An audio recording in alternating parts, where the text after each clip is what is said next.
Hello friends, मैं हूं मिथिलेश कुमार और आपका स्वागत करता हूं आज के इस वीडियो में। इस वीडियो में हम लोग बात करने वाले हैं, यदि आप डी फार्मा एंट्रेंस एग्जाम 2023 की तैयारी कर रहे हैं, यानी यूपी पॉलिटेक्निक ग्रुप ई की तैयारी कर रहे हैं, तो आपके लिए बायोलॉजी का एक बहुत इंपॉर्टेंट चैप्टर है बैक्टीरिया।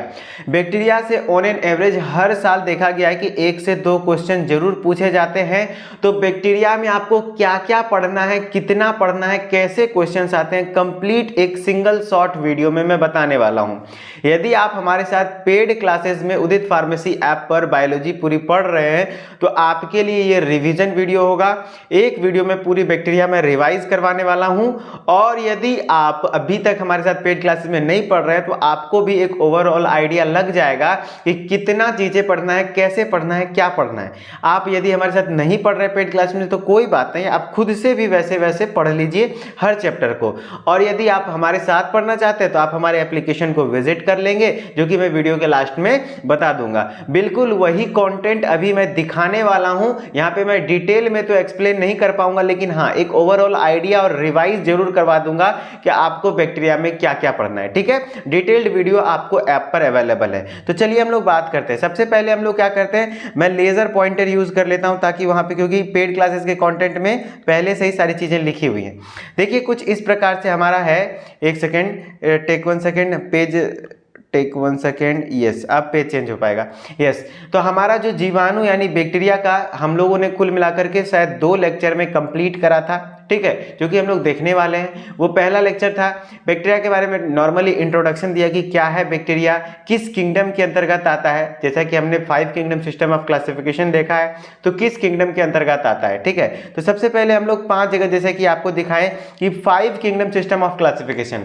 R.H. विटेकर नाम के वैज्ञानिक थे जिन्होंने समस्त जीव वैज्ञानिकों को, जितने भी जीव हैं, लिविंग ऑर्गेनिज्म हैं, पूरे को कितने सिस्टम में बांटा, 5 किंगडम सिस्टम में बांटा था, 5 जगत में बांटा था। वो पांचों जगत कौन कौन सा था, मोनेरा, प्रोटिस्टा, फंजाई, प्लांटाई, एनिमेलिया। ठीक है, तो इसमें मोनेरा में जो जितने भी बैक्टीरिया हैं वो सभी किस किंगडम में आते हैं, मोनेरा में। और मोनेरा किंगडम में सिर्फ बैक्टीरिया ही आता है, इसलिए मोनेरा किंगडम को किंगडम ऑफ बैक्टीरिया यानी जीवाणुओं का जगत भी कहा जाता है। और जो किंगडम मोनेरा में आते हैं वो कैसे जीव होते हैं, वो एक कोशिकीय यानी यूनिसेलुलर होते हैं और प्रोकैरियोटिक होते हैं। यानी जितने भी बैक्टीरिया होंगे वो सभी क्या होंगे, यूनिसेलुलर और प्रोकैरियोट्स होंगे। उसी तरीके से फर्दर प्रोटिस्टा का अलग फीचर है, फंगाई का अलग अलग फीचर है। उस सब पे एक डिटेल्ड वीडियो, डिटेल्ड चैप्टर है आपका सिलेबस, जो कि मैंने पेड क्लासेस में आपको पढ़ाया है। तो अभी हम लोग मोनेरा के बारे में पढ़ने वाले हैं। फिर ये एनसीईआरटी का यही खास बात है, मैं जो आपको पढ़ाता हूं कुछ एनसीईआरटी के कंटेंट्स भी ऐड करता हूं, क्योंकि एनसीईआरटी का कंटेंट पढ़ना जरूरी है। ठीक है, उसी से आपके एग्जाम में क्वेश्चन ज्यादातर देखने को मिलेंगे। तो ये एनसीईआरटी का आपका चार्ट दिया हुआ है, आपके एनसीईआरटी किताब में दिया हुआ है। तो आप देखेंगे कि जो मोनेरा किंगडम है उसमें जो आपका क्लासिफिकेशन, जो इसका जो इंपॉर्टेंट पॉइंट्स है इस टेबल के अनुसार, वो पूरा रिकॉल करवाया। ठीक है, उस पूरा रिकॉल में क्या क्या करवाया कि इसका सेल टाइप कैसा होता है, प्लस सेल वाल, इसका कलर मैं चेंज कर लेता हूं क्योंकि पहले से रेड कलर लिखा हुआ है ना, क्योंकि मैंने पढ़ाया हुआ कंटेंट है, यही चीजें पढ़ाई हुई है वहां पे। ठीक है, पूरा पीडीएफ वगैरह सब अवेलेबल करा दिया जाता है। तो हम लोग बात करते हैं कि सेल टाइप कैसा होता है, तो प्रोकैरियोटिक होता है। सेल वाल इसका किसका बना होता है, तो पेप्टिडोग्लाइकन का बना होता है। पेप्टिडोग्लाइकन और सेलुलोजिक या फिर नॉन सेलुलोजिक। तो नॉन सेलुलोजिक कहने का सेंस यही बनता है कि जो प्लांट सेल है, प्लांट सेल यानी पादप कोशिका की जो कोशिका भित्ति है वो बनी होती है सेलुलोज से। वो किससे बनी होती है, सेलुलोज से। लेकिन जो अदरवाइज प्लांट के अलग हैं, जैसे कि फंजाई में भी प्रेजेंट होता है सेल वाल, तो वो किसका बना होता है, विदाउट सेलुलोज यानी सेलुलोज का नहीं बना होता है, किसका बना होता है, काइटिन का बना होता है, CHITIN, काइटिन का। और बैक्टीरिया में जो बना होता है वो किसका बना होता है, पॉलीसेकेराइड और एमाइनो एसिड का। और इसी दोनों को मिलाने के बाद जो बनता है वो क्या बनता है, इसी दोनों को जो मिलाने के बाद बनता है वो आपका क्या बन जाता है भैया, वो आपका बन जाता है क्या, पेप्टिडोग्लाइकन। फिर न्यूक्लियर मेम्ब्रेन इसमें एब्सेंट होता है क्योंकि ये प्रोकैरियोटिक सेल है। बॉडी ऑर्गेनाइजेशन कैसा होता है, तो यूनिसेलुलर होता है। और बैक्टीरिया का खास बात है कि इसमें हर एक type of mode of nutrition देखने को मिलता है, चाहे वो ऑटोट्रोपिक हो या हेटरोट्रोपिक हो। ऑटोट्रोपिक दो प्रकार का होता है, कीमो ऑटोट्रोपिक, फोटो ऑटोट्रोपिक। अब कीमो ऑटोट्रोपिक क्या होता है, फोटो ऑटोट्रोपिक क्या होता है, यहाँ पे मैं डिटेल में तो बातें नहीं करूंगा, लेकिन हाँ इतना बता देता हूँ कि कीमो ऑटोट्रोपिक जो केमिकल्स के माध्यम से अपने खाना को वो तैयार कर लिया जाता है, तो उसको हम लोग कीमोऑटोट्रोपिक कहते हैं। फोटोऑटोट्रोपिक यानी कि सूर्य के प्रकाश की उपस्थिति में खुद का खाना बना ले, जैसे कि पौधा होता है। प्लस हेटेरोट्रोपिक भी होता है, यानी परपोषी, जो कि किसी दूसरे पर अपने खाने के लिए डिपेंडेंट हो, वो भी दो प्रकार का होता है। सैप्रोफिटिक होता है, पैरासिटिक होता है। सैप्रोफिटिक मतलब मृतोपजीवी, मृतोपजीवी कहने का मतलब हुआ जो कि सड़े गले चीजों पर डिपेंड करता हो, और फिर पैरासिटिक कहने का मतलब हुआ जो कि जीवों पर डिपेंड करता हो। अब इसी चीज को मैंने तो यहाँ पे शॉर्ट में बता दिया, इसको पूरे डिटेल में एक्सप्लेन किया हर तरीके के न्यूट्रिशन को, हर चैप्टर बाय चैप्टर। तो आप हम लोगों को अगर डिटेल में पढ़ना है तो आप बुक्स का सहारा ले, या तो आप हमारे एप्लीकेशन का सहारा ले ले, वहां पे आपको कंप्लीटली मिल जाएगा सारी चीजें, ठीक है। चलिए अब हम लोग बात करते हैं क्या, नेक्स्ट पेज पे चलते हैं कि देखते हैं हम लोग किस किस प्रकार से पढ़े हैं। तो हमारा क्या है, फिर उससे पहले इसे इतना पढ़ाने के बाद मैं कुछ क्वेश्चंस आपको करवा दिया हूं कि क्या कुछ क्वेश्चन, क्योंकि क्वेश्चंस करने जरूरी हैं। इस प्रकार से कुछ क्वेश्चन आपके एग्जाम में आते हैं, जैसा कि आपको देखने को मिल रहा होगा, ठीक है, जैसा कि आपको देखने को मिल रहा होगा। तो ये सभी टाइप्स के क्वेश्चन हैं जो कि आपको करने होते हैं, वहां पे खुद करवाता हूँ। फिर नॉर्मली जो जीवाणु का लुईस पास्चर नाम के वैज्ञानिक थे, उन्होंने जर्म थ्योरी ऑफ डिजीज दिया, उसके बारे में थोड़ा बहुत पढ़ा दिया। फिर जीवाणुओं में किस प्रकार का राइबोसोम होता है, 70S टाइप का राइबोसोम होता है, वो 70S टाइप का राइबोसोम के बारे में मैंने बता दिया। कितने बारे में, 70S टाइप का राइबोसोम होता है वो बता दिया। प्लस और भी क्या होता है, एंटोन वॉन लीeuwenhoek ने ही सबसे पहले क्या किया था, एंटोन वॉन लीeuwenhoek के बारे में बताया था। इसने कि क्या किया था, सबसे पहले लिविंग सेल का खोज, पूछेगा कभी क्वेश्चन कि सबसे पहला जीवित कोशिका की खोज किसने की थी, तो एंटोन वॉन लीeuwenhoek ने। यदि मृत कोशिका की खोज तब बोलेंगे क्या, रॉबर्ट हुक ने, ठीक है। तो यही पे बोला गया था। और सबसे पहला जो लिविंग सेल था और बैक्टीरिया का भी खोज किसने किया था, तो एंटोन वॉन लीeuwenhoek ने ही किया था। किसके द्वारा, तो जीवाणुओं के लार में दांतों के खुरचन, यानी दांतों में जो गंदगी होता है उसमें देखा गया था एंटोन वॉन लीeuwenhoek के द्वारा। और जीवाणु विज्ञान का जनक यानी बैक्टीरियोलॉजी, फादर ऑफ बैक्टीरियोलॉजी किसको कहते हैं, एंटोन वॉन लीeuwenhoek को कहते हैं, समझ रहे ना। इसी तरीके से पाश्चुराइजेशन, पाश्चुरीकरण के कहते क्या होता है, इसके सिद्धांत से लगातार 1-2 बार प्रश्न आ चुके हैं आपके एग्जाम में, वो पूरे डिटेल में बताया क्या होता है पाश्चुराइजेशन। प्लस रॉबर्ट कोच के थ्योरी जो है आपकी बैक्टीरिया को लेकर के वो पूरा बताया। प्लस आपका एनरिच का थ्योरी जो है बैक्टीरिया का वो पूरा बताया।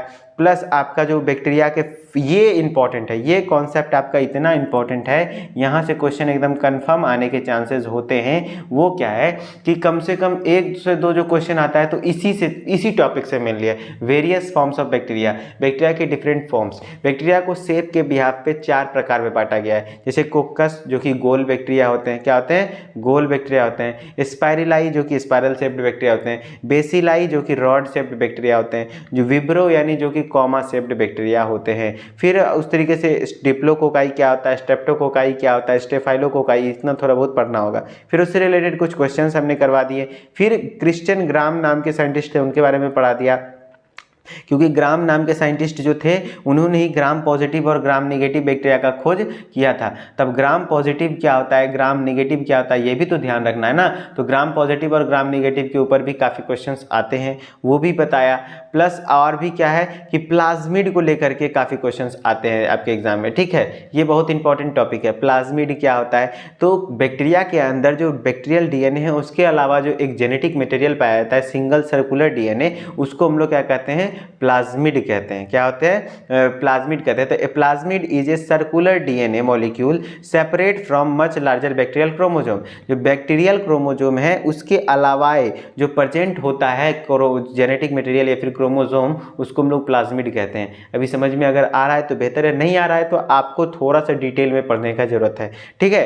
अब हम लोग क्या कहते हैं फिर उसके बाद कि कहाँ कहाँ पाया जाता है, फिर उससे रिलेटेड क्वेश्चंस कर लेते हैं। ये बेहतर तरीका होता है कि आप पहले कुछ थ्योरी करें, उससे रिलेटेड कुछ क्वेश्चंस कर ले, ताकि आपको थ्योरी क्लियर समझ में आता है। कोई का ग्राम धनात्मक जीवाणुओं की कोशिका भित्ति में पाया जाता है। ये आपका प्रीवियस ईयर क्वेश्चन है 2018, ये आपका प्रीवियस ईयर क्वेश्चन है, ठीक है। जीवाणुओं में केंद्रीय पदार्थ क्या होता है। इस तरीके से हमारा पार्ट 1 खत्म हो गया, ठीक है। अब हम लोग पार्ट 2 की बात करते हैं। अब पार्ट 2 में क्या क्या पढ़े हुए हैं, जीवाणुओं के लक्षण, मेन कैरेक्टरिस्टिक्स क्या क्या होते हैं। ये सिंपल होते हैं, एक कोशिकीय यूनिसेलुलर होते हैं, सूक्ष्म होते हैं, माइक्रोस्कोपिक होते हैं, किंगडम मोनेरा में बिलोंग करता है, प्रोकैरियोट्स होता है, सभी चीज़ें बताया गया है। प्रिमिटिव न्यूक्लियस पाया जाता है, और फिर ए क्लोरोफिलस भी होता है, कुछ में क्लोरोफिल प्रेजेंट भी होता है, एक्सेप्ट जैसे कि क्लेमाइडोमोनास है ना, जो कि ऑटोट्रोपिक है ना। सॉरी साइनोबैक्टीरिया मैं बोलना चाह रहा था, क्लेमाइडोमोनास बोल दिया। फिर और भी कुछ हैं जैसे कि सेप्रोफाइट क्या होता है, पैरासिटिक क्या होता है, जैसे कि ऑटोट्रोफिक 2 टाइप्स का होता है ना। तो फिर इसमें रिप्रोडक्शन कैसे होता है, जैसे कि बाइनरी फिजन्स के थ्रू होते हैं, स्पोर्स के थ्रू होते हैं। फिर जैसे कि बैक्टीरिया का शेप क्या है, सबसे बड़ा जीवाणु कौन सा है, सबसे छोटा जीवाणु जिसको हम लोग माइकोप्लाज्मा कहते हैं, एक अलग से चैप्टर है वो भी पढ़ाया हुआ है। फिर सेल वाल किसका किसका बना होता है थोड़ा डिटेल में बात किए। फिर सेल वाल के उसके बैक्टीरिया के बारे में डिटेल में एकदम देखिए कितना सारी चीज़ें बताया गया है। फिर रिप्रोडक्शन इन बैक्टीरिया का एक अलग से है। फिर ट्रांसफॉर्मेशन क्या होता है, ट्रांसडक्शन क्या होता है, कंजुगेशन क्या होता है, ये तीनों प्रोसेस को फिर डायग्राम से समझाया कि कंजुगेशन क्या होता है, ट्रांसडक्शन क्या होता है, ट्रांसफॉर्मेशन क्या होता है। ये तीनों प्रोसेस से क्वेश्चन आते हैं। और मेन एक दो क्वेश्चन का जो एक आध क्वेश्चन कभी कभी कहाँ से पूछा जाता है कि किस रोग को कौन सा बैक्टीरिया के द्वारा होता है। जैसे कि आप देख लीजिए टीबी रोग यानी कि तपेदिक यानी क्षय रोग जो ट्यूबरकुलोसिस जिसको कहते हैं वो माइकोबैक्टीरियम ट्यूबरकुली के कारण होता है। कुष्ठ रोग लेप्रोसी माइकोबैक्टीरियम लेप्री का बैक्टीरिया के कारण होता है। हैजा विब्रो कोलेराई के कारण होता है, किसके कारण, विब्रो कोलेरी के कारण। टेटनस क्लोस्ट्रीडियम टेटनी के कारण होता है। पीलिया फिर लेप्टोस्पायरा के कारण होता है। काली कांसी यानी वुपिंग कफ बॉडेटेला पर्ट्यूसिस के कारण होता है। गोनोरिया किसके कारण होता है, नाइजीरिया गोनोरी। यहाँ पे मैं बस पढ़ पढ़ के सुना दे रहा हूँ, वहाँ पे मैं याद करवाया हुआ हूँ, ठीक है, याद करवाता हूँ पूरा। डायरिया किसके कारण होता है, मेनिंजाइटिस किसके कारण होता है, सिफिलिस देखिए ट्रेपेनोमा पैलिडियम के कारण होता है। टाइफाइड किसके कारण होता है, साल्मोनेला टाइफी। जिसको मैं हाईलाइट कर रहा हूँ वो इंपॉर्टेंट है। ये दोनों डायरिया का बैक्टीरिया जो है बेसिलस इकोलाई वही पढ़ाया हुआ है जो कि आपको इंपॉर्टेंट है। प्लेग किसके कारण होता है, फिर ये गैस्ट्रोएंटेराइटिस नहीं भी याद रहेगा तो चलेगा। डिप्थीरिया थोड़ा सा याद रख लीजिए, कॉर्नीबैक्टीरियम डिप्री के कारण होता है। निमोनिया तो एकदम याद रखना ही है। फिर आपका स्ट्रेप्टोकोकस निमोनी के कारण होता है, ठीक है। इस तरीके से हमारा क्या हुआ, पूरा चैप्टर खत्म हो गया। इस तरीके से हमारा क्या हुआ, पूरा चैप्टर खत्म हो गया, समझ रहे ना। तो आपको इस तरीके से पूरा बैक्टीरिया पढ़ना है, तभी आपसे 1 से 2 क्वेश्चन बन पाएंगे। और बात रही कि यदि आपको अच्छा लगा चीज़ें कि इस तरीके से यदि आप पढ़ना चाहते हैं, खुद से पढ़ना चाहते हैं तो खुद से पढ़ लीजिए। अन्यथा आपके लिए हम लोग D pharma entrance exam batch launch किए हुए 2023 के लिए। ये इकलौता ऐसा बैच है जिसमें कि आपको कंप्लीटली बायोलॉजी का तैयारी कराया जा रहा है, प्लस मैथमेटिक्स की भी तैयारी पूरी कराई जा रही है, और फिजिक्स केमिस्ट्री के लिए भी थोड़ा बहुत आप लोग को हम लोग गाइड कर देते हैं। मतलब आपका सिलेक्शन के लायक जितना भी है उतना पढ़ा देते हैं। पूरा रिकॉर्डेड वीडियो लेक्चर्स अवेलेबल है बायोलॉजी का, पूरा बायोलॉजी के काफ़ी सारे चैप्टर्स हम लोग पढ़ चुके हैं यहाँ पे। आप अभी से भी ज्वाइन करते हैं तो काफ़ी बेहतर पढ़ सकते हैं। प्लस सारे सब्जेक्ट्स का ई बुक PDF नोट्स आपको मिल जाएगा। टॉपिक वाइज MCQ टेस्ट, जैसा कि एग्जाम में ऑनलाइन टेस्ट होगा जस्ट उसी प्रकार से मॉडल पेपर प्रैक्टिस जो होता है वो भी करवाया जाएगा। ये तीनों लास्ट टाइम पे आपको एकदम पूरा से अच्छे से करवाया जाएगा, कोई दिक्कत वाली बात नहीं है। पूरा सिलेबस अच्छे से पढ़ाया जाएगा। और बात रहे कि आप यदि इंटरेस्टेड हैं तो आपको क्या करना पड़ेगा, प्ले स्टोर पर जाइए, उदित फार्मेसी सर्च कीजिए, देन हमारे एप्लीकेशन को डाउनलोड कर लीजिए। डाउनलोड इंस्टॉल करने के बाद मोबाइल नंबर OTP डालने के बाद नाम ईमेल ID डाल के लॉगिन कर लीजिए, और वहाँ पे स्टोर वाले सेक्शन में जाइए। स्टोर वाले सेक्शन में बहुत सारे डिफरेंट कोर्सेज दिख जाएंगे, जिसमें से एक कोर्स दिख जाएगा D pharma entrance exam by Udit pharmacy, और इस कोर्स को आप ज्वाइन कर लीजिए। इस कोर्स का फी बहुत नॉमिनल है, 499 रुपीज़ में आपको 1 ईयर की वैलिडिटी के साथ आपको जब तक एग्जाम नहीं हो जाता तब तक इसमें हम लोग पढ़ाते ही रहेंगे, कोई दिक्कत वाली बात नहीं है। और भी किसी प्रकार की समस्या है तो आपको इस नंबर पे कांटेक्ट कर लेना है। सुबह 8 बजे से लेकर के शाम के 6 बजे तक हमारी टेक्निकल टीम आपको हेल्प करेगी, ठीक है। इस कोर्स को ज्वाइनिंग में या फिर किसी भी प्रकार की समस्या हो, आपको कोई भी डाउट हो एंट्रेंस एग्जाम को लेकर के, तो आप इस नंबर पर हमारे साथ कॉन्टैक्ट कर सकते हैं, ठीक है। चलिए, आई होप कि आपके सारे पॉइंट्स क्लियर हुए होंगे और आप लोग खूब मन से पढ़ रहे होंगे। पढ़ना पड़ेगा तभी एंट्रेंस एग्जाम निकलेगा, और नहीं पढ़ने का मन करता है तो आप हमारे साथ जुड़ जाइए, वहां हम लोग आपको ज़बरदस्ती भी पढ़वा देंगे। और याद रखिएगा, यदि आप पढ़ना चाहते हैं, मैं ये भी बोलूँगा कि यदि आप पढ़ना चाहते हैं तभी अपना 499 रुपया लगाइए, अन्यथा मत लगाइए, क्योंकि वहाँ पे हम कुछ भी करेंगे, कितना भी करेंगे तो आपको पढ़ा सकते हैं, बोल सकते हैं, लेकिन पढ़ना तो आपको ही पड़ेगा, है ना। सिर्फ कोर्स ज्वाइन करने से सिलेक्शन नहीं होगा, ये तो मैं कह देता हूँ। मेहनत 2 से 3 घंटा पर डे करने का क्षमता रखते हैं तो आप आ जाइए कोर्स में, तभी आपका सिलेक्शन हो सकता है, ठीक है। चलिए, मिलते हैं नेक्स्ट वीडियो में, तब तक के लिए धन्यवाद। Okay, bye bye.